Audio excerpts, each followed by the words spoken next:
بسم اللہ الرحمن الرحیم، السلام علیکم۔ ویلکم بیک ناظرین، آج ایک اور انفارمیٹیو ویڈیو کے ساتھ حاضر ہوں۔ مشرف کی حکومت نے عروج سے زوال تک کا سفر کیسے طے کیا؟ پی پی پی لے گئی کیسے بازی دوبارہ؟ کون سی نیو پارٹی نے پالیٹکس میں قدم رکھا؟ اس نیو پولیٹیکل پارٹی نے کیسے کیا شریف حکومت کا مقابلہ؟ موجودہ پی ڈی ایم کے بننے کی وجہ کیا تھی؟ ان تمام سوالات کے جواب ملیں گے آپ کو اس ویڈیو میں۔ ویڈیو کو لاسٹ تک دیکھیے اور چینل کو سبسکرائب کرنا مت بھولیے گا۔ چلیے سٹارٹ کرتے ہیں۔ 18 فروری 2008 کو ملک میں جنرل الیکشنز منعقد ہوئے۔ 3 میجر پارٹیز تھیں: P P P under the leadership of Asif Ali Zardari, P M L N under the leadership of Nisar Ali Khan, P M L Q under the leadership of Shujaat Hussain. P P P نے 116 seats حاصل کر کے 2008 کے elections میں برتری حاصل کی۔ P P P leaders agreed to appoint Yousaf Raza Gilani as Prime Minister۔ 2004 میں there was a sharp rise of terrorism incidents جو during general Pervez Musharraf presidency ہوئے۔ Red mosque incident Islamabad میں ہوا جو کہ ٹیررزم کا ایک اور منہ بولتا ثبوت تھا۔ 3 نومبر 2007 کو پریزیڈنٹ پرویز مشرف نے ملک میں اسٹیٹ آف ایمرجنسی ڈکلیئر کر دی۔ ٹیررزم کا ایک اور انسیڈنٹ 2007 میں پیش آیا جب 27 دسمبر 2007 کے دن بے نظیر بھٹو کو قتل کر دیا گیا while leaving a rally in Rawalpindi.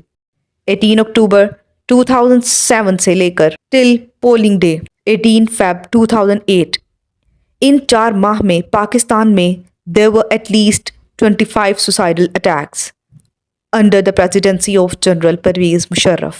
Opposition parties called for resignation of Pervez Musharraf to ensure free and fair elections under a caretaker government.